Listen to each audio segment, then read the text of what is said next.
pada masa itu nampak yang lebih ke depan, yang lebih maju, maknanya lebih maju itu ialah orang Islam pada masa itu. Dari segi ilmunya lebih maju, dari segi pakaiannya lebih maju, fashion Islam lah pada masa itu ya. Jadi itu satu jawapan lah, manusia ni mudah terpengaruh oleh budaya yang dianggap lebih ke depan, lebih baik.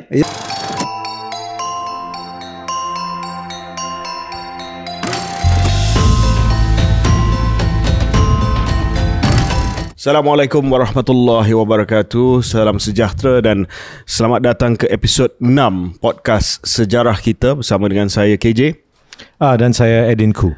Khabar Edin? Sihat? Khabar baik ya. Terima kasih. Tahniah atas beberapa pencapaian baru-baru ini. Oh, itu tanggungjawab. Ya, saya tengok ada perjumpaan bersama dengan Perdana Menteri kita. Ya, itu di Tapak Warisan Sri Negara. Ya, saya telah curate satu exhibition, pameran di sana, pameran sejarah. Okey.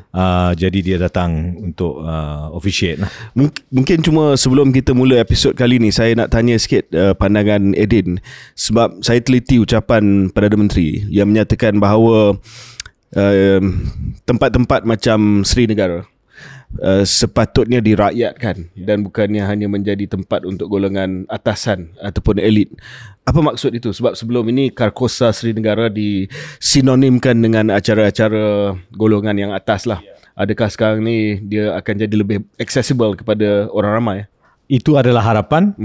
Kita kena menguji lah.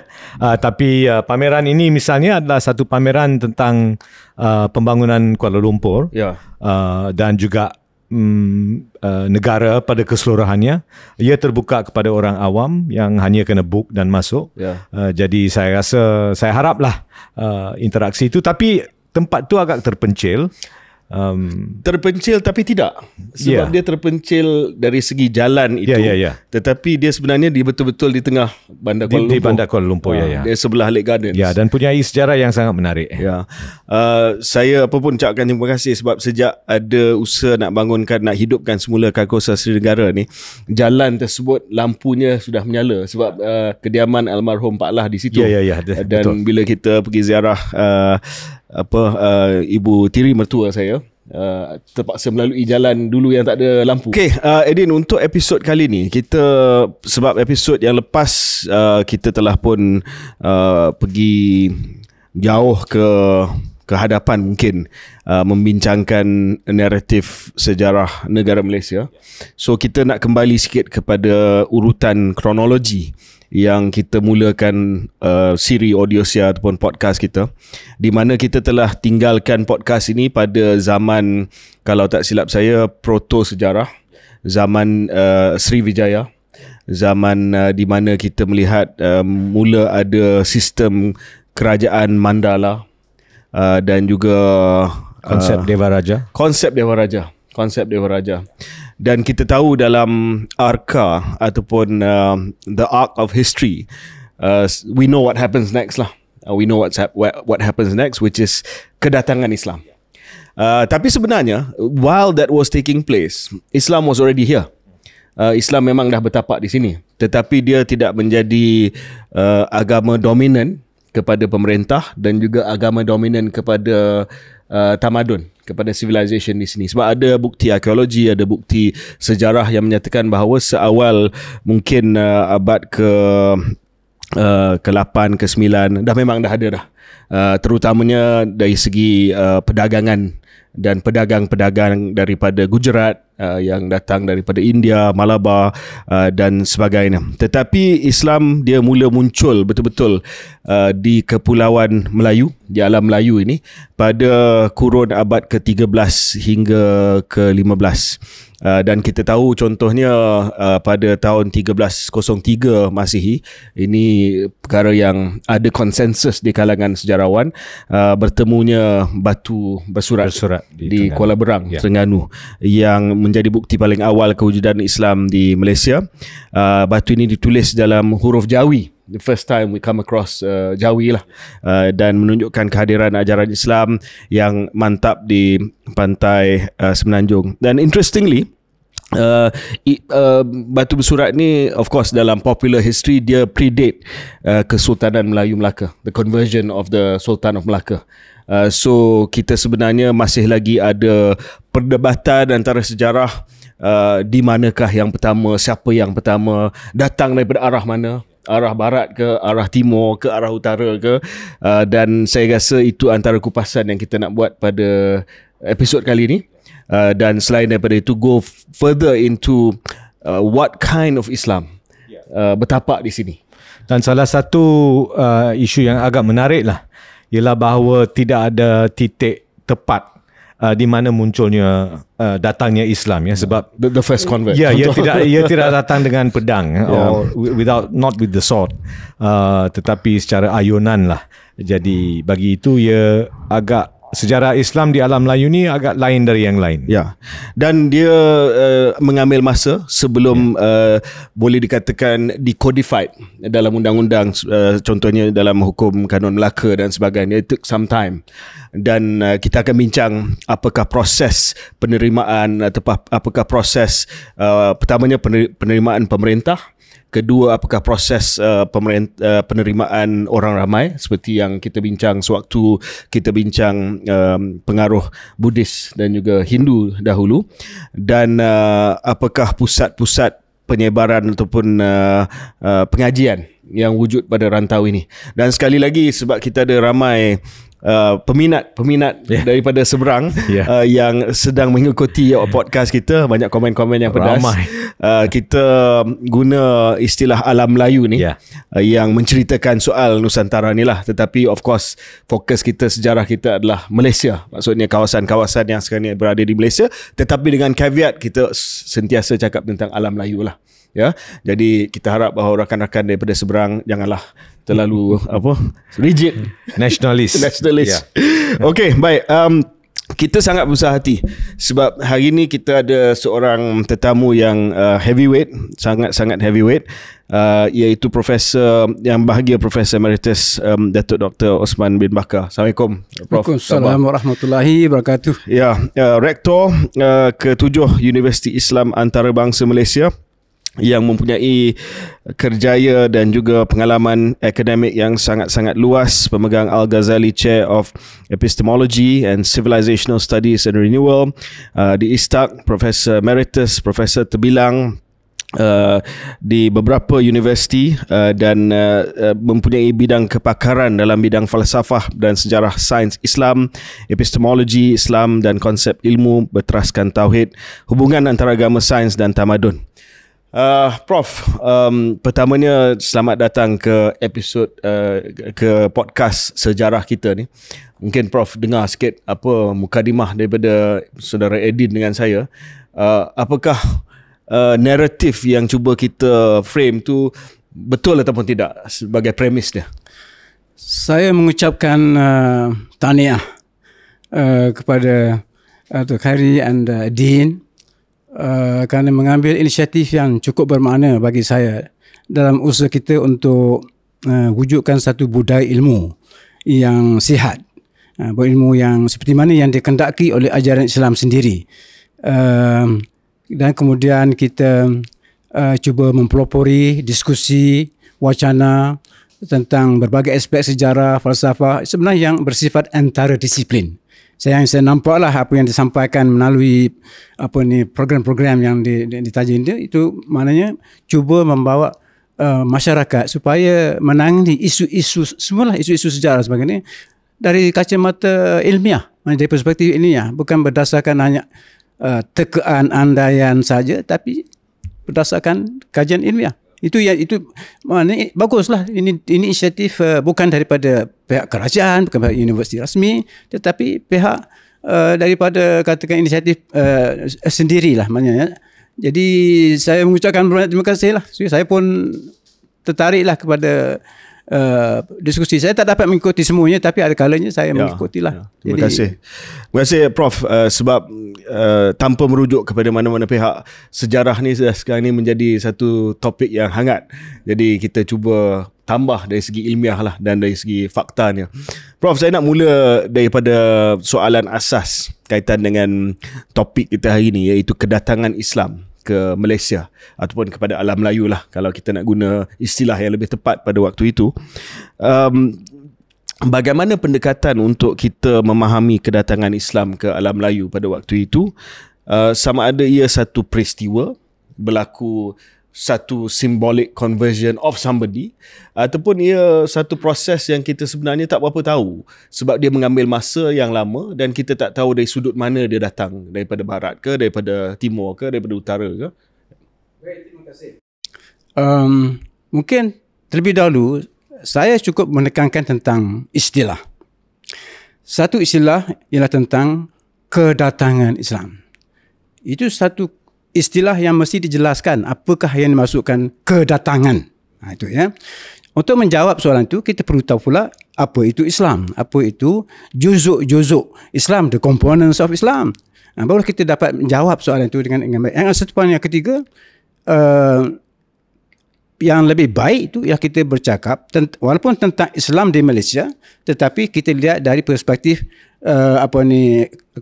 regional, daripada maknanya di alam Melayu lah. Sebab pada masa itu hubungan antara terutama dalam bidang ilmu dan bidang dakwah mengenai Islam itu bersifat regional, maknanya dari seluruh kepulauan.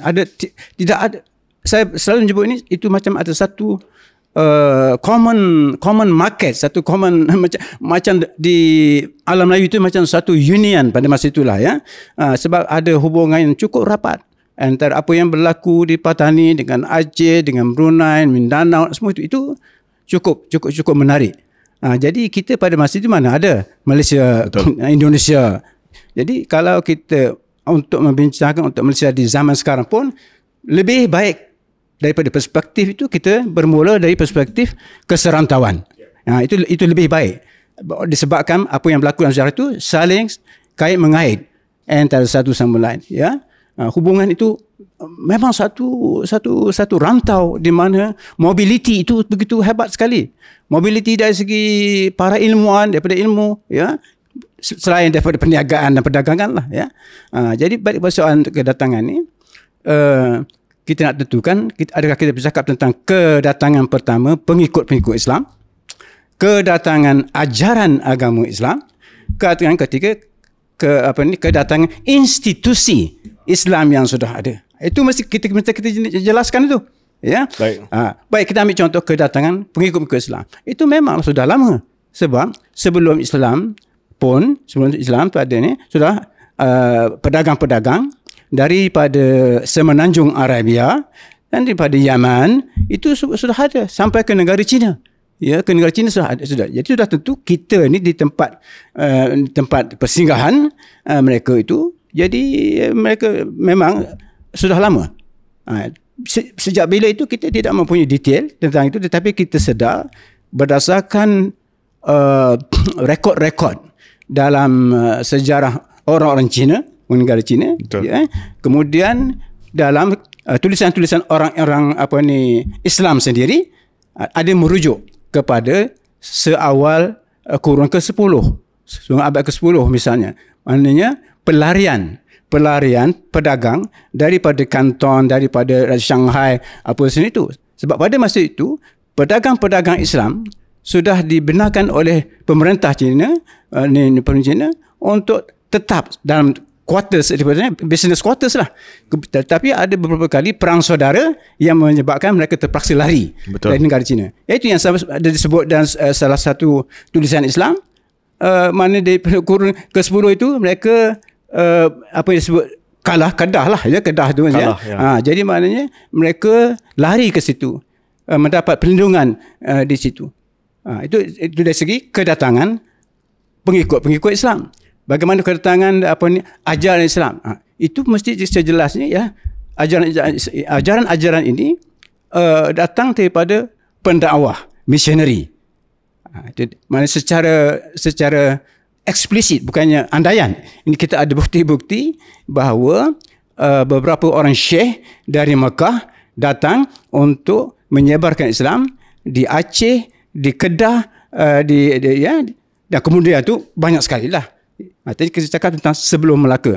Jadi, dan kemudian akibat daripada kesan daripada mereka datang itu mula berlaku bila beberapa sultan ataupun raja pada itu telah menganut agama Islam. Jadi kalau begitu ini lebih awal ni sebenarnya ini daripada lebih awal daripada 13 abad ke-13 yang sering disebut sebagai yang terawal. Lebih awal pada itu. Misalnya disebut bahawa Islam, ajaran Islam ni, pengembangan Islam mula berlaku misalnya di Aceh di awal abad ke-12, bukan 13, ya, itu sekitar maknanya 11 macam itu, ya. Ada sebut 11 disebut ada berlaku itu, ya. Kemudian di Kedah itu pun di apa ni, abad ke-12 juga. Dalam rekod ni Kesultanan Kedah, sultan yang pertama Kedah ialah di 1136 tahun Masihi. 1136 bila pemerintah ini Hindu yang nama dia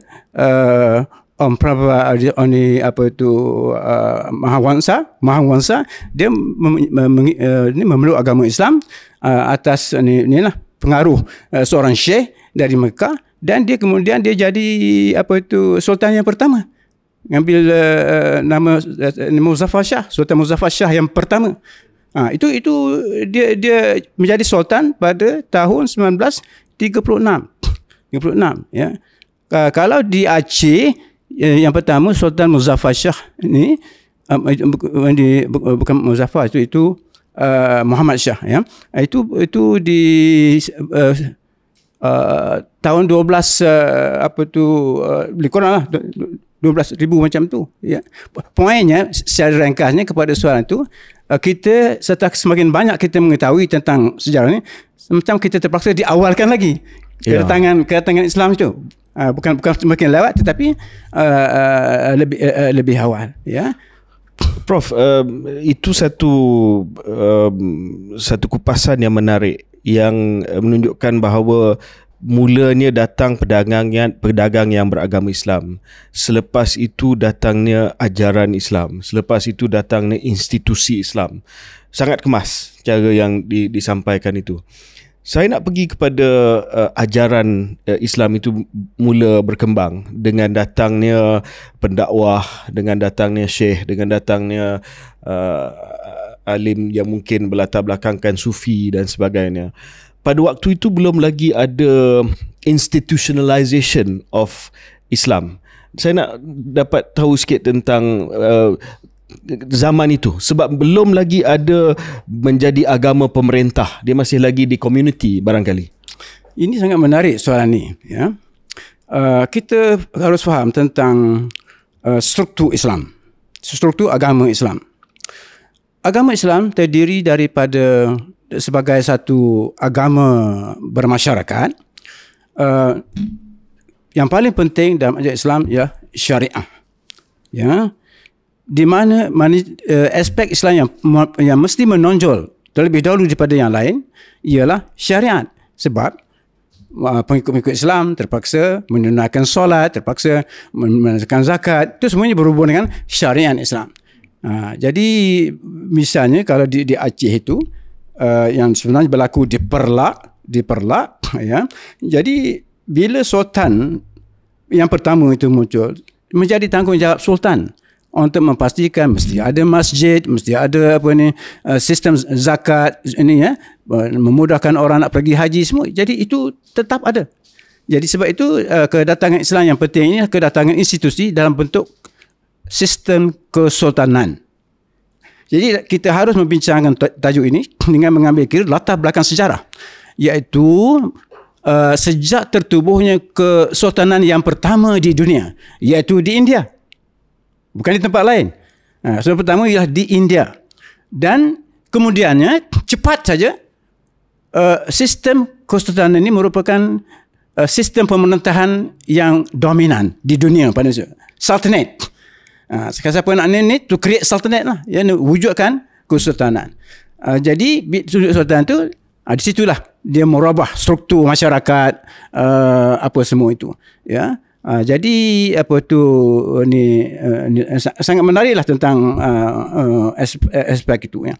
Jadi kita harus ambil kira itu. Kesultanan yang mula-mula awal ni, dan kita nampaknya di alam Melayu sistem pemerintahan yang mengambil alih sistem pemerintahan Hindu yang disebutkan Dewa Raja itu, ya, kesultanan. Ya, muncul banyak kesultanan di alam Melayu. Ya, sebelum di Melaka pun, di Brunei lebih awal daripada Melaka. Ya, kesultanan itu lebih awal. Kemudian kita di Aceh lebih awal. Kemudian yang macam Patani apa tu kemudian lah, ya. Tapi nak cakap tu tentang yang terawal. Ya. Ya, Prof, saya nak tanya yang minta Prof kembangkan sikit, ya.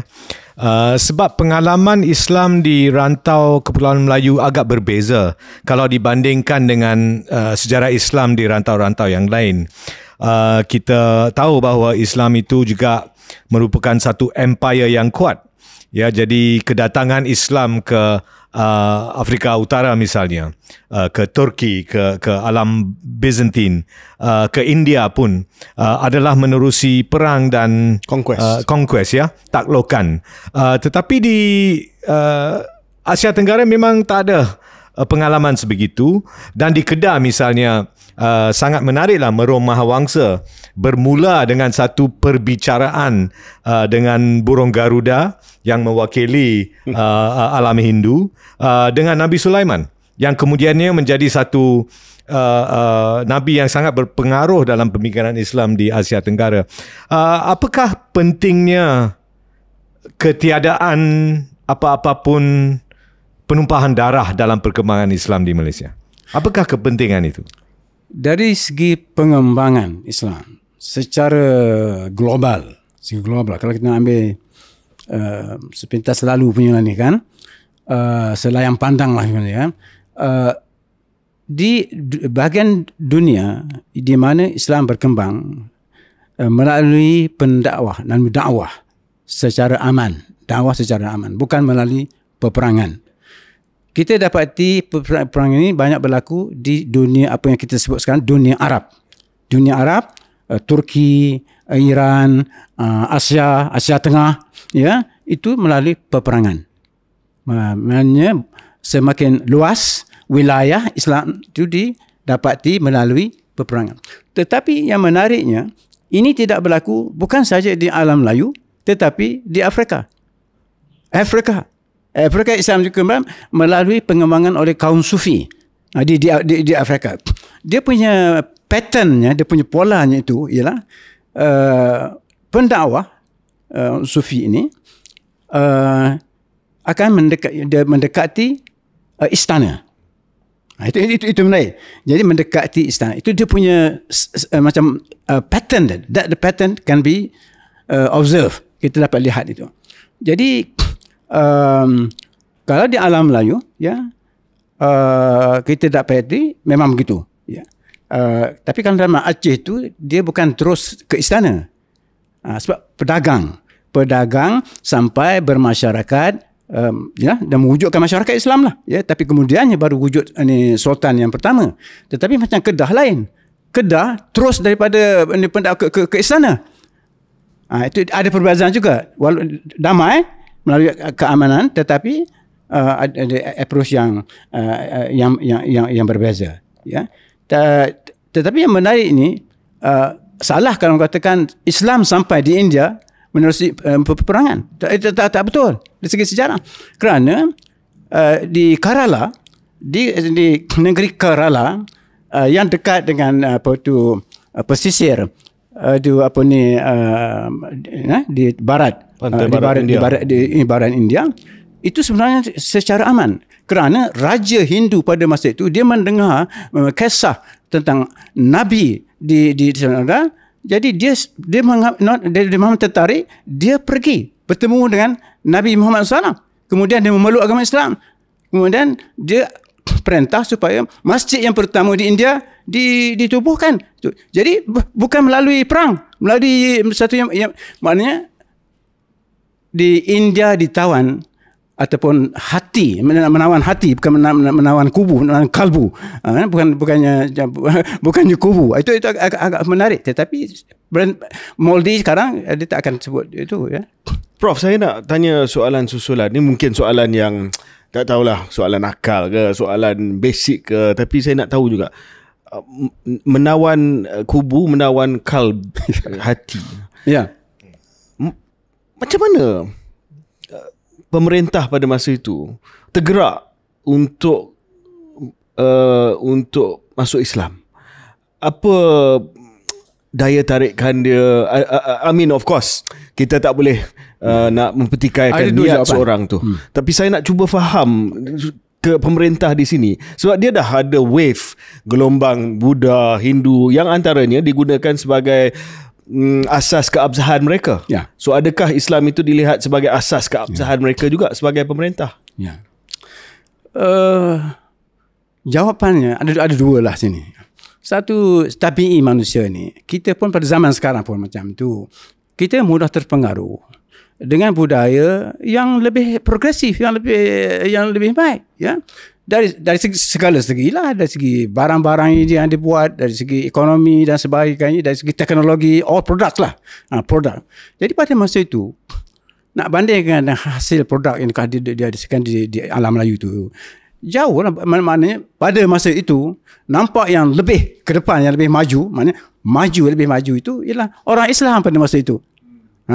Dari segi ilmunya lebih maju, dari segi pakaiannya lebih maju, fashion Islam lah pada masa itu, ya. Jadi itu satu jawapan lah. Manusia ni mudah terpengaruh oleh budaya yang dianggap lebih ke depan, lebih baik, ya. Pada masa itu saya akan begitu. Yang kedua, tetapi di peringkat idea, di peringkat ilmu, yang kebetulan dalam sejarah tu mereka yang pendakwah ni juga tahu tentang agama-agama lain. Sebab itu kaum Sufi, peranan kaum Sufi situ. Sebab di kalangan ulama Islam ni yang lebih tahu tentang agama-agama lain ni ialah kaum Sufi. Dan kebetulan ada kesamaan. Sebab itu Profesor Said Muhammad Naqib al-Atas dia tulis buku Islam Sufism as Understood and Practiced. Dia menulis. Dalam buku dia tu disebut kaum Sufi ni bila dia pergi ke Sriwijaya, misalnya pada masa itu Buddha ni pusat Buddha, dia kata, dia disebut tentang antara pendeta Buddha Hindu ni dengan yang kaum ulama Sufi ni, they see eye to eye dalam banyak hal. They see eye to eye, maknanya ada komunikasi lah. So dia tak tekankan kepada hukum, bukan saja hukum, tetapi tekan the heart, about the heart. Itu jawapan saya kepada dua peringkat tu. Faham. Yang menarik juga Prof, ialah perkembangan Islam biasanya dirapatkan dengan istana dan sebagainya. Tetapi apakah perkembangan Islam menjadi two way, bukan sahaja dari atas ke bawah, tetapi juga dari bawah ke atas? Bermakna orang ramai sudah mula memeluk Islam sebelum istana itu memeluk Islam. Kalau di peringkat permulaan dalam sejarah Islam di alam Melayu ialah dari atas ke bawah. Di peringkat permulaan ada bukti-bukti sejarah lah, ya, bukti. Sebab di pendakwah ini juga sudah mempunyai satu falsafah. Kalau nak mengembangkan Islam, kita harus pergi kepada pemerintah. Ada satu pegangan pada masa itu. Jadi sama ada kaum Sufi, tak kaum Sufi, ya. Jadi mereka itu nampak bahawa kalau nak sampai Islam, ya, daripada atas. Ya, bukan maknanya di bawah tak buat, tetapi yang berkesan daripada atas. Itu ada satu macam wisdom, hikmah lah dari segi pendakwaan. Lebih lagi kaum Sufi ni yang juga mempunyai tentang hikmah dia tentang macam mana nak menjinakkan hati manusia Islam, ya, merujuk kepada hal-hal yang dalaman yang pihak istana tu lebih maklum tentang ajaran-ajaran Islam itu. Alam Melayu ini dikenali dalam kajian tentang kedatangan Islam, perkembangan Islam itu sebagai pusat perkembangan mazhab Syafi'i dan pengaruh Ghazalite, ya. Apa makna itu dan apakah itu sesuatu yang tepat? Pada zaman yang kita sebutkan daripada abad ke-9 Masihi. Abad ke-9 Masihi. Ya. Hingga ke abad ke-15, 16. Yang disebut Islam itu sudah merujuk kepada hukumnya, dari segi fiqahnya, dari segi perundangannya. Ya. Yang kedua, dari segi ilmu kalam. Ketiga, dari segi ilmu falsafah. Keempat, dari segi ilmu tasawuf ataupun sufism. Itu sudah wujud sejak daripada abad ke-9. Jadi maknanya masyarakat Islam sudah bercabang, sudah mencabang kepada pelbagai mazhab. Mazhab ni kita ingat bukan saja mazhab hukum. Bercakap mazhab Syafi'i, Hanafi itu mazhab hukum. Tapi kita mazhab pemikiran, mazhab akidah. Bukan hanya satu akidah. Jadi semua itu ada. Kita kena faham tu. Jadi dari segi sejarah macam mana yang mana datang ke sini. Yang datang ada ke alam Melayu. Kebetulan lah. Ya. Jadi ajaran Al-Ghazali, kita kena ingat Al-Ghazali meninggal awal abad ke-12. Dia seorang tokoh yang masyhur pada zaman dia.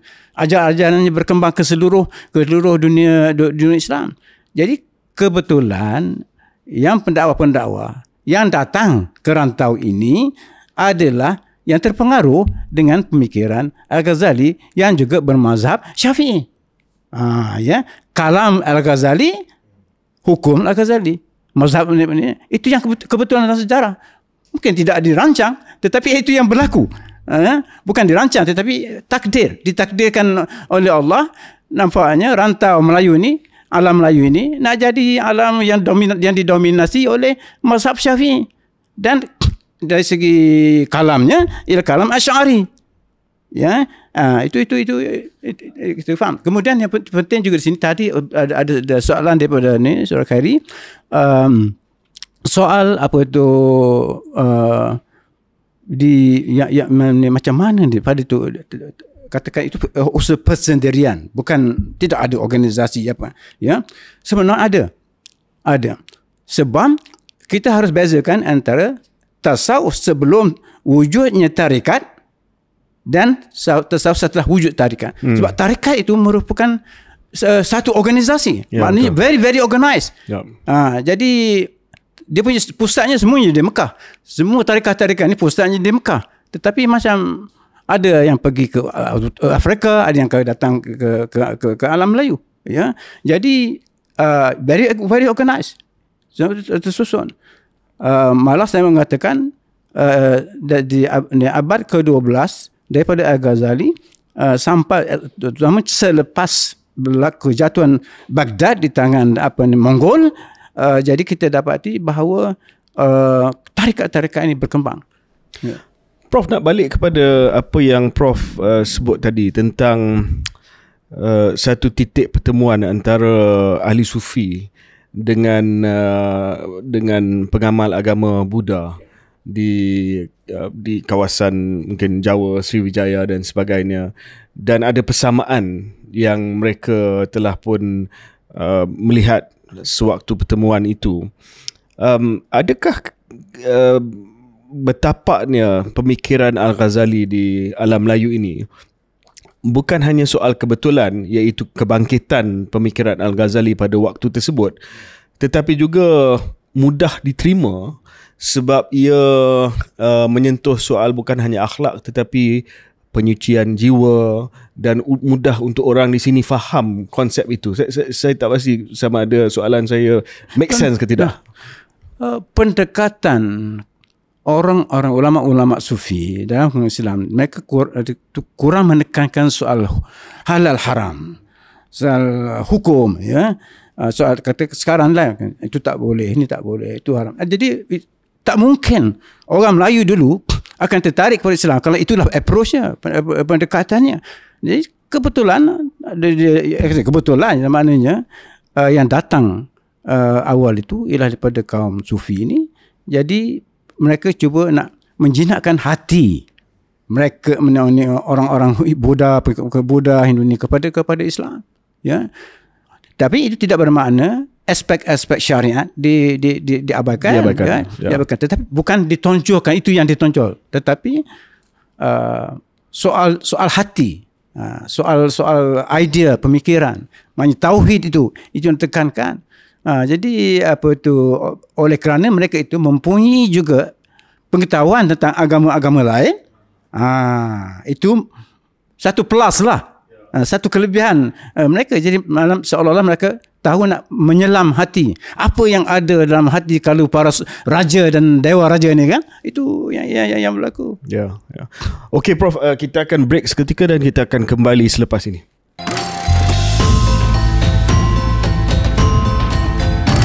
Selamat kembali ke episod ke-6 sejarah kita.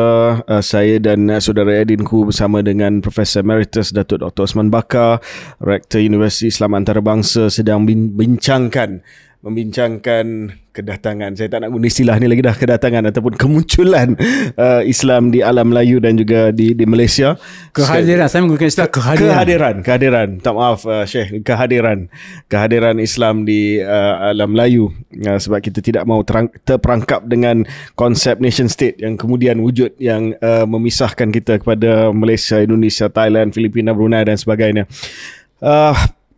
Prof, saya nak pergi kepada, tadi kita dah bincang bagaimana hati itu ditawan. Saya rasa itu penjelasan yang sangat cantik sekali lah, sangat molek sekali macam mana hati itu ditawan.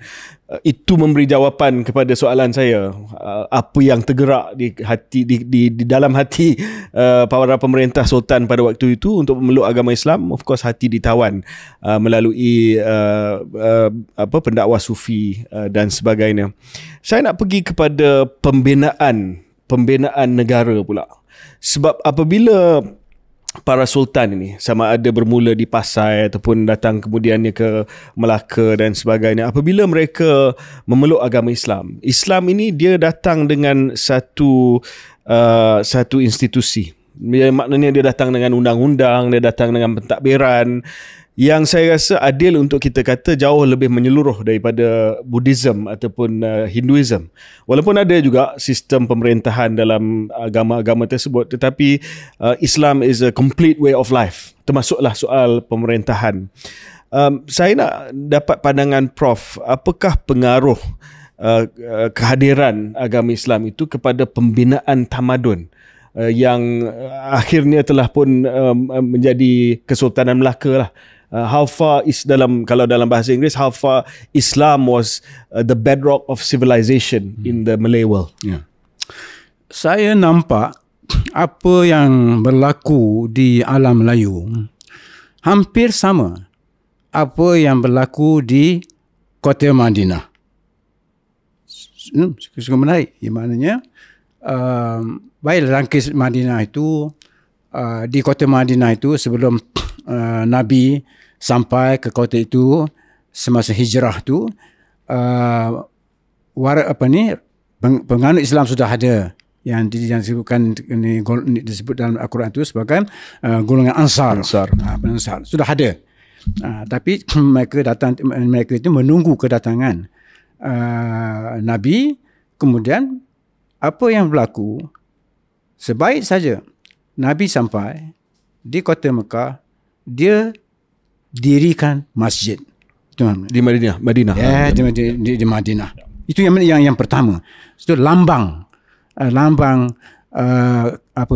tamadun, tamadun Islam. Itu termasuklah juga pemerintahan, sebab Nabi juga merupakan seorang pemimpin masyarakat Islam, menyatukan Ansar dan Muhajirin, dan kemudian dia juga ketua masyarakat dan ketua negara. Dia sudah memulakan negara tu. Dan pastikan tempat kediaman dia sebelah, sambung dengan masjid itu.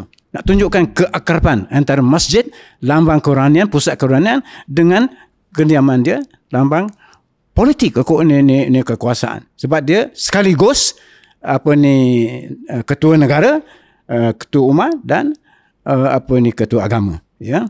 Dan apa yang berlaku di misalnya di Kedah, begitulah. Jadi di Kedah, bila Sultan yang pertama itu ini ditabalkan, dia tukar title, dia tukar nama kepada Sultan Muzaffar Shah. Yang pertama, kemudian sudah tentulah bermula Islamisasi. Maknanya mesti mensajikan yang penting sekali sekarang ni soal urusan pentadbiran kenegaraan supaya nak maknanya nak tidak mendadak perubahan itu, ya, tetapi nak tunjukkan maknanya sistem pemerintahan beraja dalam tradisi Hindu itu macam mana sekarang nak disesuaikan dengan kehendak Islam. Sebab pada zaman itu maknanya disebutkan kesultanan itu sudah ada dia punya ciri-ciri kesultanan itu, apa yang mesti berlaku sebagai sebuah kesultanan. Itu dia dinasihatkan oleh yang mengislamkan dia, iaitu Syekh Syekh Abdullah ibni Ahmad Yamani. Ini menunjukkan dia daripada Yaman lah.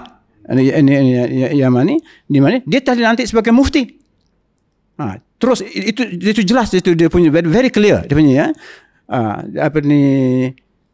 Sultan baru ditabarkan sebagai sultan, bermakna bahawa sudah menerima sistem Islam itu, tetapi secara praktiknya satu proses yang ialah mana secara gradual, ia beransur-ansur, bukan secara mendadak.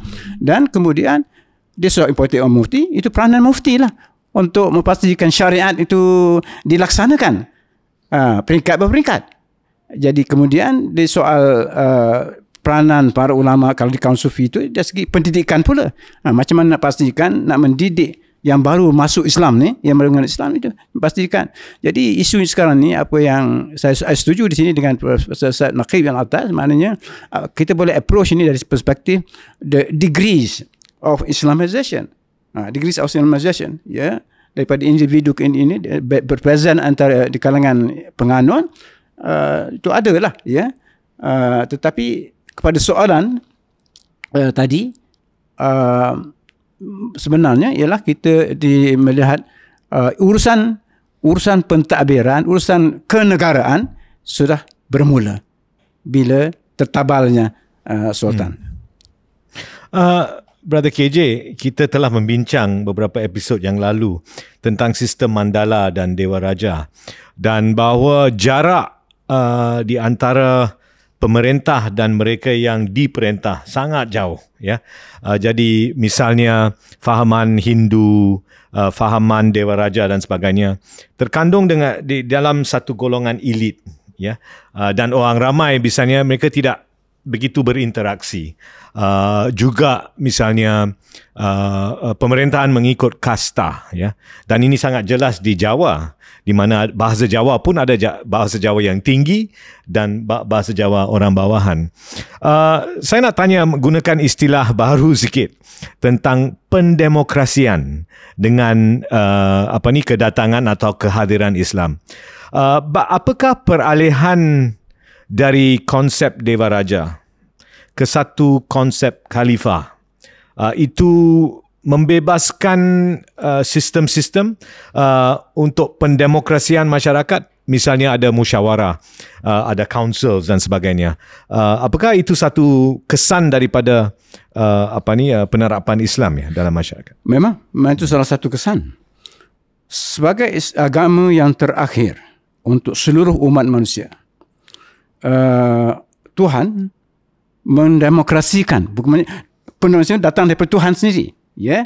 Bukan maknanya yang agama sebelum itu tidak betul, tetapi pada sesuai pada masa itu. Tetapi Tuhan nak menyediakan Islam sebagai agama yang terakhir, untuk salah satu ciri yang akhir ini ialah pendemokrasian. Jadi Islam boleh didakwa sebagai agama yang demokratik, bermula di tempat ibadat. Jadi maknanya di masjid itu tempat pendemokrasian spiritual demokrasi. Tidak ada pemisahan di antara pemerintah dengan yang diperintah. Betul lah, dari tempat ada juga diperhatikan, being observe tentang di mana nak letak baris mana, itu ada. Itu tidaklah sedemokratik seperti yang berlaku di Kota Mekah. Tetapi demokrasi, ya. Kemudian pendidikan. Jadi tidak lagi kasta tertentu saja yang memonopoli ilmu pengetahuan. Islam itu demokratik. Nabi sendiri mengatakan menuntut ilmu itu ialah wajib bagi lelaki dan perempuan. Lelaki dan perempuan, ya. Jadi apa ni, memberikan kebebasan dalam banyak hal yang tidak terdapat sebelumnya itu. Jadi kalau dilihat daripada segala segi itu, betul semangat roh Islam yang demokrasi, ya. Itu yang kita dapat, ya. Dan itu sesuai juga dengan jiwa orang Melayu, ya. Prof, saya nak cuba memberi gambaran ilustrasi kepada pendengar dan penonton podcast kita. Pada tahun 1136 apabila Praong Mahawangsa, raja terakhir Hindu daripada Langkasuka, memeluk agama Islam menjadi Sultan Muzaffar Shah pertama Empire Mahawangsa yang ada sampai hari ini. Selepas itu, berapa pesatnya Islam berkembang dari segi masjid, dari segi surau, dari segi pesantren, dari segi pondok. Kita nak cuba dapat bayangan sebab that is the moment pemerintah, at least di semenanjung Tanah Melayu, memeluk agama Islam. Kita nak bayangkan betapa pesatnya dia mula menyebar ajaran agama Islam. Ya. Kalau kita sebenarnya sangat menarik bahawa perubahan di alam Melayu itu sebenarnya agak pesat juga, ya. Jadi kebetulan pula bila beberapa buah kesultanan itu wujud, ya, selepas abad ke-13 tu kita nampaknya berkembang pesat. Di semua pulau itu ada kesultanan. Ini basically. Salah satu punca kepesatan ini ialah pendidikan, ilmu. Jadi mula-mulanya itu pusat pendidikan itu ialah di istana ataupun di balai, disebut balai. Balai itu macam madrasah kita ini. Balai itu dia juga tempat pendidikan agama. Tapi memang itu daripada atas ke bawah, ya, atas ke bawah. Ini sebab itu fungsi mufti ataupun Syekhul Islam. Kalau macam di Aceh gunakan juga istilah Syekhul Islam, ya, bukan saja ini mufti. Ini semuanya memainkan peran. Dari segi pendemokrasian pendidikan, ilmu pengetahuan yang juga meresap sampai ke biasa-biasa, itu satu proses lah. Tetapi sebenarnya pesat, ya, secara relatifnya berkembang dengan pesat. Jadi kemudian kita jadi istilah tu itu berbeza. Istilah mula-mulanya macam balai apa semua itu, istilah pada kalau zaman kecil saya pun di kampung-kampung kita gunakan istilah balai. Nak pergi belajar pergi ke balai, ya, nak pergi bukannya madrasah, pakai balai, istilah balai. Jadi yang saya lihat ada pattern yang sama di Sumatera, di Jawa, di Borneo, di Brunei, macam Brunei, ya, di Sulu, itu satu institusi sama, satu institusi pendidikan yang sama. Inilah yang memperkukuhkan kedudukan Islam di alam Melayu. Ya. Prof, saya nak tanya sikit, ya. Bagi gambaran sikit, apabila kita bercakap tentang dakwah, asasnya ialah pendidikan. Apabila kita cuba menggambarkan ada pusat perkembangan Islam misalnya, sekolah-sekolah madrasah-madrasah Islam, pada zaman itu apa penekanannya dan ia berfungsi macam mana, dan apa misalnya silabusnya dan sebagainya. Ya, boleh kita tahu tenaga pengajar tu datang daripada mana, Prof? Pengajarnya pada peringkat permulaan, pengajar-pengajar ini ialah daripada Mekah, ya. Katakan di Brunei. Di Brunei, Sultan Brunei yang ketiga, Sultan Sharif Ali. Dia itu keturunan Nabi. Dia datang daripada Taif. Taif dia itulah kena kajian macam mana akhirnya dia boleh berkahwin dengan anak sultan. kemudian anak sultan yang tu, kemudian tak ada anak lelaki, jadi bila dia meninggal, dia lantik menantu dia jadi Sultan Ali Sharif, ya. Tapi dia Arab, dia cucu Nabi, bukan cucu Nabi, maksudnya cucu kepada Said kepada kita tahu dua cucu Nabi, Hasan dan Hussein. Ini di sebelah Hasan. Saidina Ali lah. Keturunan Saidina Ali. Keturunan Saidina Ali lah. Ya. Cucu Nabi. Ya. Jadi di peringkat permulaan pengajarnya daripada luar rantau, bukannya tetapi kemudian muncul, ya. Jadi maknanya pengaruh dalam bidang pendidikan, pengaruh tokoh-tokoh ilmu ini daripada Mekah. Sebenarnya Mekah dia punya center of propagation tentang Islam ni. Dan silabusnya, Prof? Silabus ini bergantung. Kalau dia berfahaman lebih kaum sufi, biasanya yang ditekankan ialah memahami rukun iman. Ini akidah lah. Maknanya akidah itu diajar dengan baik, ya. Penekanan. Sebab guru-gurunya mempunyai ilmu yang tinggi, ya.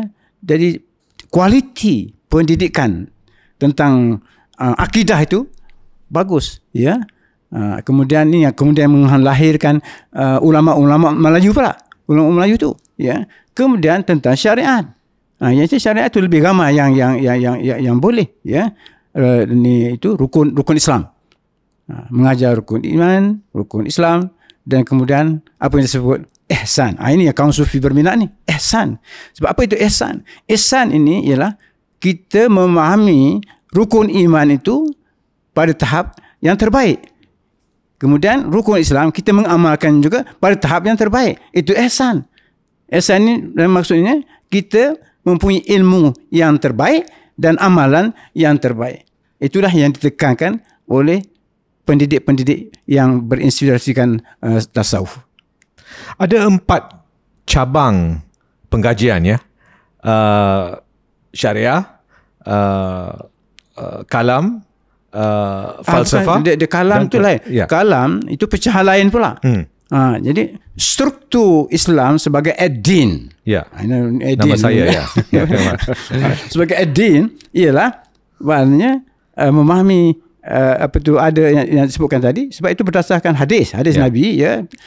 Apa itu ad-din, ya, maknanya itu memahami rukun iman, memahami rukun Islam, dan memahami apa tu roh ihsan, itu kualiti ihsan, kualiti kepercayaan kita, kualiti amalan kita.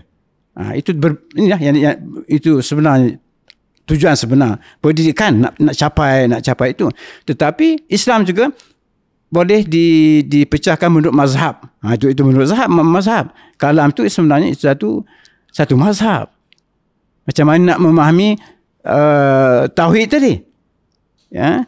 Itu ada di kalangan ahli falsafah, dia ada cara dia memahami akidah itu, memahami tauhid itu, ya. Kemudian yang sufi memahami juga pentafsiran dia tentang rukun iman tu, ya. Kemudian tentang Islam juga, rukun Islam. Jadi itu different classification tentang kelompok-kelompok dalam Islam. Yang mula-mula yang sebutkan tadi dari segi struktur agama Islam itu sendiri. Bukan dari segi mazhab pemikiran. Struktur Islam itu dia iman, apa itu iman, apa itu Islam, apa itu ihsan. Kemudian Nabi juga tanyalah, termasuk juga sebagai pendidikan, keuranian, apakah tanda-tanda hari kiamat, tanda-tanda last day. Prof, tadi Prof ada sebut balik kepada pendakwah awal yang memahami tentang agama-agama lain, dan mungkin disebab itu mereka tahu macam mana nak menang hati orang yang nak didakwah ini. Datang pada satu perbincangan yang Edin ada tulis pada saya dengan Prof berkaitan dengan analisa yang boleh dikaitkan dengan Orientalism. Yang mengatakan bahawa agama Islam yang datang di alam Melayu ini, terutamanya masih lagi mungkin kurang sikit di Malaysia, tetapi masih yang ada di Indonesia, itu pun satu andaian yang kontroversial, dibentuk oleh budaya tempatan. Ni Clifford Geertz punya teori lah, yang mengatakan bahawa agama Islam di setengah tempat, mungkin di Jawa pada waktu itu, lebih sinkritik, bercampur unsur yang ada sebelum Islam, Hindu, budaya, animisme. Dan itu dibandingkan dengan, of course, worldview daripada Profesor Syed Najib Alatas lah, yang mengatakan bahawa Islam sebagai transformasi peradaban, nothing to do with syncretism, tetapi a whole new worldview and way of life. Tetapi kalau balik kepada apa yang Prof kata tadi, tactically dia tahu macam mana nak menang hati, dia tahu macam mana nak ambil hati orang yang pada waktu itu menganut Buddhism, Hinduism. Bukankah itu lebih condong terhadap Geertz ataupun Orientalism punya pemikiran? Tidak. Ya. Kalau nak buat, saya terpaksa buat pilihan antara Profesor Syed Muhammad Naqib Alatas dan Clifford Geertz. Saya lebih bersetuju dengan Profesor Syed Muhammad Naqib Alatas.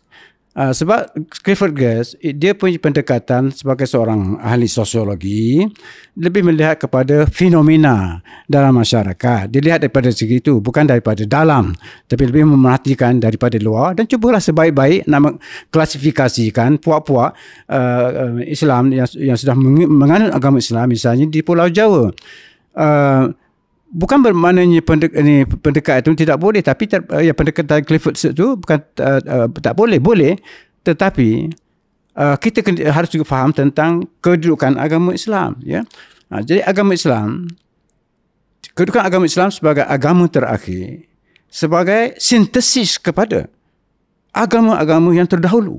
Itu penting ditekankan. Salah satu nama kitab suci Al-Quran ialah Al-Muhaimin, yang bermakna synthesis, the synthesizer of all the teachings of the previous prophets. So kalau begitu, maknanya mesti ada dalam agama-agama lain ni, istilah je berbeza, tetapi ideanya tidak. Jadi saya percaya, saya dapat bayangkan lah, katakan ulama sufi dia pergi ke Seribja, dia jumpa, ya. Dari segi bahasa sebab bahasa Melayu juga dekat ni Palembang tu, ya, bahasa. Jadi kalau istilah berbeza, ya, tapi mana mungkin dia tanya, kata solat, sembahyang, istilah sembahyang, dia insist mesti tukar dengan perkataan solat, ya. Kita sekarang memang macam cuba nak bezakan dulu, tapi pada masa dulu ni, dia sembahyang tu, kita di ajaran agama itu nak sembahyang juga, tapi kita sembahyang dalam bentuk yang lain. Tapi dia tak ubah istilah. Oleh kerana dah ubah yang lain ni, ubah istilah sembahyang. Macam juga puasa. Ya. Berapa lama kita gunakan puasa ni? Itu puasa bukan bahasa Arab, itu bahasa Sanskrit. Ya, dari Sanskrit. Tapi ulama itu tak insist, tidak menekankan ubahlah pada masa guna, tak boleh lagi pakai itu. Tidak. Dia faham maknanya banyak sekali istilah-istilah Sanskrit yang berkenaan dengan hal-hal agama. Ya, pahala, ya, neraka, ya, syurga, ini semuanya istilah-istilah ya, tapi kita menjejaskan kefahaman kita tentang Islam. Sebab yang penting sini nak tunjukkan Islam itu menyempurnakan ajaran-ajaran terdahulu, bukan nak menolak. Ini yang saya tak setuju dengan setengah-setengah yang kata macam you reject all the pre-Malay, pre-Islamic punya ini past. No, ada kesinambungan. Cuma penekanan Profesor atas, dia lebih menekankan tentang the break. Ada macam betul. Saya lebih suka melihat kepada kesinambungan dalam ajaran-ajaran, cuma dengan istilah yang berbeza. Itu penting untuk kita memahami siapa itu Melayu, jiwa Melayu. Tak cukup dengan sejak apa yang berlaku sejak Islam saja. We need to go lebih awal kepada itu. Prof, boleh tak dalam hujah ini saya nak perkenalkan satu fenomena dalam Islam rantau Melayu yang agak menarik lah. yang mengungkapkan apa yang dikatakan oleh Prof ya. Misalnya Pulau Jawa. Pulau Jawa yang paling akhir memeluk agama Islam. Dan pihak pendakwa yang paling dikenali ialah Wali Songo. Wali Songo itu boleh dikatakan dalam sejarah Islam di dunia itu agak eksentrik ya, gunakan wayang kulit misalnya untuk perkembangan dakwah dan sebagainya. Boleh tak gambarkan sikit Wali Songo dan cara pendakwaannya? Wali Songo ke-9 wali ya, itu maknanya tasawuf dalam pentafsiran, penghayatan jiwa Melayu dalam pengertian yang luas, termasuk ni orang Jawa ya, orang Jawa. Jadi apa itu contoh sebutkan soal wayang kulit apa semua itu dari segi strategi. Dari segi strategi macam mana nak menarik. Jadi begitu juga. Jadi maknanya yang katakan diislamkanlah media itu disesuaikan dengan ajaran Islam. Ini juga yang disokong oleh Pak Hamka pun kan, semua. Maknanya itu sudah diterima. Ya, maknanya kewajaran untuk menggunakan media-media yang berbagai-bagai untuk menarik perhatian orang bukan Islam kepada ajaran Islam melalui budaya, ya. Dan itu soal lain. Tetapi yang tadi balik kepada soal tadi Clifford ke sini, apa yang dilihat sebagai syncretism oleh pihak luar ataupun yang apa yang dilihat sebagai rojak oleh orang luar, ya. Tapi daripada dalam daripada Islam itu ialah sintesis kepelbagaian. Sintesis kepelbagaian, ada kesatuan itu. Itu ajaran Islam menunjukkan apa yang sinkretik, apa yang tidak. Itu penting. Sumber itu mungkin bukan daripada Islam, tetapi datang daripada yang sebelum, tetapi boleh diselaraskan dengan ajaran Islam yang bersifat sintesis itu. Bagi saya, kena memahami kejayaan pengembangan Islam di alam Melayu itu satu benda yang cukup patut diberi perhatian. Ya, mungkin balik itu maknanya bukan semua yang dikatakan sinkretik itu sinkretisme. Tapi Prof, just nak sambung sikit cerita sinkretik ni. Adakah benar kalau saya buat kenyataan bahawa Islam di Indonesia dia lebih pelbagai, dia lebih sinkretik lah berbanding dengan Islam di Malaysia? Lebih pelbagai. Lebih pelbagai berbanding dengan Islam di Malaysia yang lebih, saya berhati-hati dengan istilah ni, lebih diinstitusikan. Tapi adakah itu kenyataan yang boleh saya celah dengan ya. Tapi bukankah itu satu fenomena yang agak moden? Recent. Itulah kita cuba nak tahu sama ada itu fenomena yang moden ataupun dia daripada dulu. Cara Islam hadir di Jawa sebagai contoh, dia lebih sinkretik, bak kata Geertz, tetapi di Malaysia dia lebih mengikut teori Profesor Syed Nakib. Ya, kalau menurut istilah setengah orang amalnya, yang kalau di peringkat hukum, di peringkat syariah, apa yang terdapat di Malaysia ini is lebih ortodoks. Lebih ortodoks, ya. Manakala di Jawa itu lebih maknanya liberal. Itu masalah debat dalam masyarakat kita tentang liberal. Soalan dia, adakah ia berpunca daripada kehadiran awal Islam ataupun is a later, ataupun satu fenomena yang baru, kata Edin tadi, baru? Saya rasa ada beberapa jawapan di situ. Memanglah kalau dia dari segi pendedahan pengikut umat Islam di Malaysia kepada yang sumber yang lebih ortodoks itu, kita lebihlah berbanding dengan apa yang terdapat di Indonesia.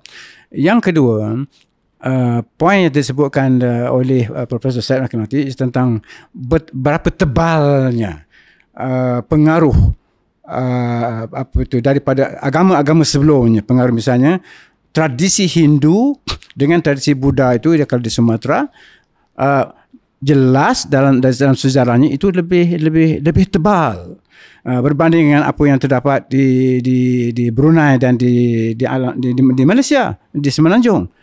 Itu jelas, ya, dari segi apa yang itu. Jadi oleh kerana manifestasi apa yang boleh katakan manifestasi Hinduisme Melayu ataupun Jawa dan di Buddhis di Melayu di Sriwijaya di Sumatera lebih tebal manifestasinya dalam institusi masyarakat dan kehidupan masyarakat. Jadi bila Islam datang, dia tidak dapat mempengaruhi sehingga dapat melenyapkan segala yang terdapat percanggahan konflik itu. Dia terus berlaku sebagai kehidupan harian. Ini yang Clifford Sears lihat. Ya, dia kaji ini, ya nampaknya banyak lagi warisan Hindu dan Buddha itu yang masih lagi menebal kalau dia bergantung kepada setakat mana Islam sampai. Itu yang saya rasa ada perbezaan. Jadi maksud di sini Islamization di dalam alam Melayu ini melalui berbagai peringkat. Dia ada yang kalau lebih dekat kepada Semenanjung ini dia punya kurang manifestasi. Tetapi kalau di pusat jauh itu ya. Kita harus tanya brother sebab kita bukan ada seorang pakar sejarah dan ilmiah Islam, pengetahuan Islam, tetapi juga living history. Sebab Prof sendiri sangat terlibat dalam pergerakan Islam pada tahun 70-an dan 80-an. Dengan bayangan sejarah Islam di alam Melayu yang begitu rumit dan begitu kompleks, apakah hajat dan objektif pergerakan Islam pada tahun 70-an dan 80-an? ABIM misalnya. Jauh kita pergi ni, Din. No, just because he's here. Melaka di sini apa? No, just because Prof is here. Yeah. And with this knowledge of what Islam was actually like, what was the 70s and 80s movement about? Kesimpulannya ini gerakan 1970-an itu nak memahami Islam dengan lebih baik. Ya. Andaian ialah bahawa kita tidak, maksud kita itu tidak betul-betul mengikuti ajaran Islam. Itu yang lebih menyeluruh gitu ya. Sebahagian ajaran Islam itu dipraktikkan, tetapi ada bahagian Islam yang tidak dipraktikkan. Dan sekarang pun saya, adakah sudah kita mempraktikkan seluruhnya? Isu itu masih timbul lagi, ya. Jadi kita boleh bincangkan itu soal apa ni, misalnya adakah masyarakat Melayu Islam sekarang ini betul-betul menghayati seluruh ajaran Al-Quran itu, ataupun ada aspek Al-Quran itu yang macam diabaikan, dipinggirkan, lebih menumpu kepada aspek hukum, hakam, halal, haram, lebih kepada amalan zahir, bukan kepada pemikiran, misalnya pada ilmu pengetahuan. Itu jadi pada tahun 70-an, ya, maknanya andaian ataupun kesedaran misalnya di yang perempuan, yang wanita, macam mana saat bertudung misalnya, ya. Jadi wujud di kalangan harga itu macam bertudung, wanita mesti bertudung, ya. Jadi setengah pendakwah tu concentrate dan bukan pada mesti semua pakai tudung. Tetapi kalau lihat pula daripada perspektif tasawuf yang awal dulu, bila mereka bertemu dengan ni, mereka tidak menekankan soal tudung. Saya menekankan ini. Apa yang penting ialah dalam hati kamu. Apa yang ada, mereka akan quote Allah melihat apa yang ada dalam hati kamu daripada aspek luaran. Itu soal dua perspektif, ya. Tapi yang sebenarnya dua-dua betul, ya, dua-dua betul, ya. Tetapi bila terpaksa ada pilihan, terpaksa dibuat antara nak melihat lebih kepada dalaman dan luaran, yang mana nak dilebih utamakan. Ini soal peralihan budaya, peredaran masa akan itu kan membawa kepada penghujung perbincangan kita, Aidin, bersama dengan Profesor Dr. Osman Bakar. Tadi pada awal perbincangan, Aidin ada menggunakan istilah penyebaran melalui perang ataupun penaklukan, conquest. yang Prof telah pun menjelaskan berlaku di beberapa tempat, terutamanya di Timur Tengah, Asia Tengah dan sebagainya. Yang itu kita tak boleh nafikan sebab memang ada sejarah dia. Dan conquest itu both ways sebenarnya. Dia bukan seolah-olah one way Islamic conquest. Dia respond kepada civilizational rivalry yang wujud pada waktu itu, sama ada daripada Barat ataupun daripada Empire Byzantine, and it led to the Crusades, of course. Tetapi point dia, saya nak guna istilah conquest, penaklukan itu. Sebab saya nak buat rumusan kehadiran Islam di alam Melayu dan to writ large Malaysia, sebenarnya penaklukan, tetapi penaklukan hati. A conquest of the heart. Selepas bincang sejam lebih dengan Profesor Osman, saya dapat tahu it's a conquest of the heart.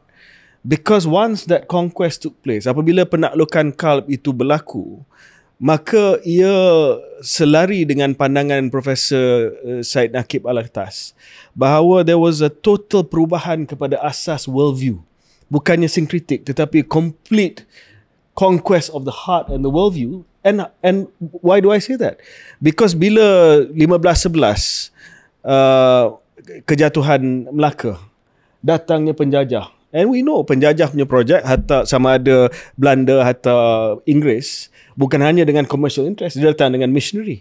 The missionary work that was done in the Caribbean, missionary work in African colonies, missionary work di Pacific colonies, Fiji, Solomon Island dan sebagainya, semua dijadikan sebagai Kristian. Tetapi they never tried here, sebab dia tahu bahawa conquest of the heart by Islam had taken place. Tak tahu saya cakap merepek ke tidak, Prof? Ya, apa yang disebutkan itu memang betul, ya. Soal penaklukan, ya, dalam sejarah Islam dua-dua berlaku. Penaklukan hati dan penaklukan ketenteraan, dan dari segi sejarah ada beberapa tempat di dunia ini, dunia Islam, yang sebenarnya dari segi sejarah yang menakluki, yang menjadikan tempat itu mengikuti Islam, ia sebenarnya tertumpu kepada ini penaklukan hati itu. Itu. Tapi bila kita penaklukan kekuasaan ketenteraan seperti apa yang berlaku misalnya di Andalusia, itu berlaku secara ketenteraan, ya. Tapi harus dibezakan juga sekarang di antara penaklukan ketenteraan yang dilakukan misalnya di Spanyol itu dengan pada zaman moden, berkaitan dengan apa asas rasional untuk penaklukan, ya. Jadi kalau kita misalnya bila Presiden Bush menawan apa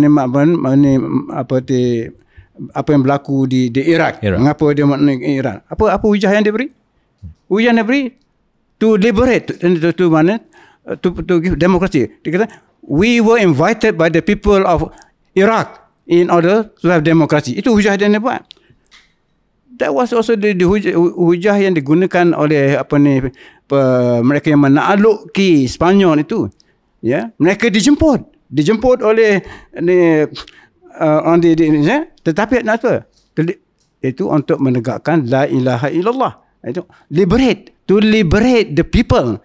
But the real liberation is bila kita menolak penindasan penguasaan oleh manusia, tapi sebaliknya hanya untuk Tuhan.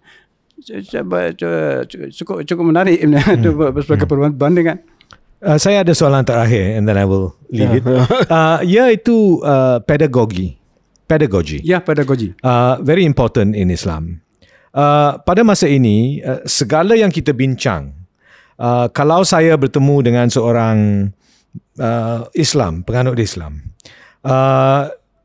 banyak perbincangannya akan tertumpu kepada aspek bukan syariah tetapi fiqh. Syariah itu jauh lebih meluas. Tetapi kurang kemampuannya untuk membicara Islam sebagai satu sejarah, satu penghayatan dan satu pengalaman. Kenapa begitu, Prof? Banyak sebab, ya. Bila negara kita terdedah kepada pengaruh daripada luar, daripada Timur Tengah, ya. Misalnya apa juga berlaku, apa yang berlakukan di Semenanjung Arabia sendiri selepas misalnya pemerintah ni yang dikaitkan dengan Muhammad Ibn Wahab, ya, dan ulama yang mengasaskan faham itu dikatakan ajaran ni Wahhabism, dan kemudian kerajaan Saudi, dia punya Ibn Saud punya ni family, memang tak dapat dinafikan. Apatah lagi bila Saudi Arabia menjadi lebih kaya raya kesan daripada minyak kan, ya. Jadi memang pengaruh itu luas. Jadi tempat kita pun termasuk daripada situ. Jadi maknanya timbulnya ataupun berkembangnya fahaman yang lebih yang maksudnya lebih yang very strict kind of interpretation. Sedangkan pentafsiran itu boleh dibuat dengan lebih itu. Jadi berkembangnya tafsiran yang strict ataupun yang ketat, itu dan tafsiran itu menyebabkan kita juga terlibat. Itu saya rasa ni, ya. Tetapi ini yang kita di Universiti UIA kita tauhid epistemologi. Kita nak hidupkan tauhid epistemologi ni sebab kita nak melihat world view yang lebih komprehensif, yang lebih luas, bahawa Islam ni, tafsiran tentang Islam ni bukan terhad kepada yang bersifat jumud atau ketat tu, ya. Jadi kita harus kita harus menggalakkan pendidikan yang lebih luas, yang lebih terbuka, ya, berdasarkan ajaran Islam tentang ilmu itu sendiri. Kita harus ingat Islam ialah agama ilmu pengetahuan.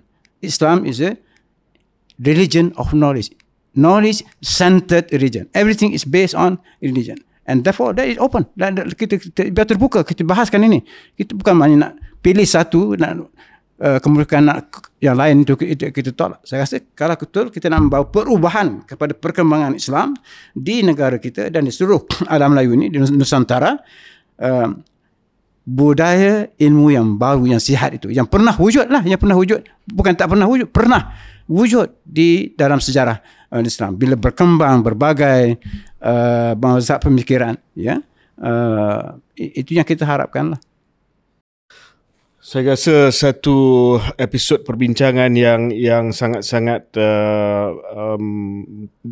bernilai kepada pemahaman kita, kehadiran Islam di alam Melayu, dan untuk pendengar dan penonton KS yang mengikuti siri ini, mungkin ada yang mengharapkan perbincangan yang agak statik berkaitan dengan batu bersurat dan juga bukti-bukti arkeologi yang lain. Itu saya rasa boleh didapati dalam buku teks, boleh rujuk kepada buku teks. Ini lebih kepada tema-tema dan juga perkembangan yang lebih mendalam yang boleh menghasilkan beberapa jawapan tentang perkembangan kehadiran dan juga perkembangan Islam di alam Melayu dan juga di apa yang sekarang ini adalah Malaysia dan juga negara-negara jiran kita. Aidin, macam mana rasa selepas perbincangan tu? Oh, saya rasa sungguh hebat lah. Saya nak tutup. Saya adalah penuntut ijazah pertama dalam pemikiran Islam pada tahun lewat 80-an 90-an, ya. Dan salah satu daripada buku yang saya baca yang telah blow my mind, ya, ditulis oleh Profesor Osman Bakar, Classification of Knowledge in Islam. Dan saya begitu bangga orang Malaysia yang menulis ni di silabus antarabangsa. Dan Prof juga adalah anak murid kesayangan Profesor Syed Hossein Nas, yang juga menjadi satu hero saya lah, ya. Jadi terima kasih Profesor Emeritus Datuk Dr. Osman Bakar kerana tampil di Audiosia Sejarah kita. Sama-sama. Kita doakan yang terbaik untuk Profesor dan juga untuk Universiti Islam Antarabangsa Malaysia. Semoga terus cemerlang.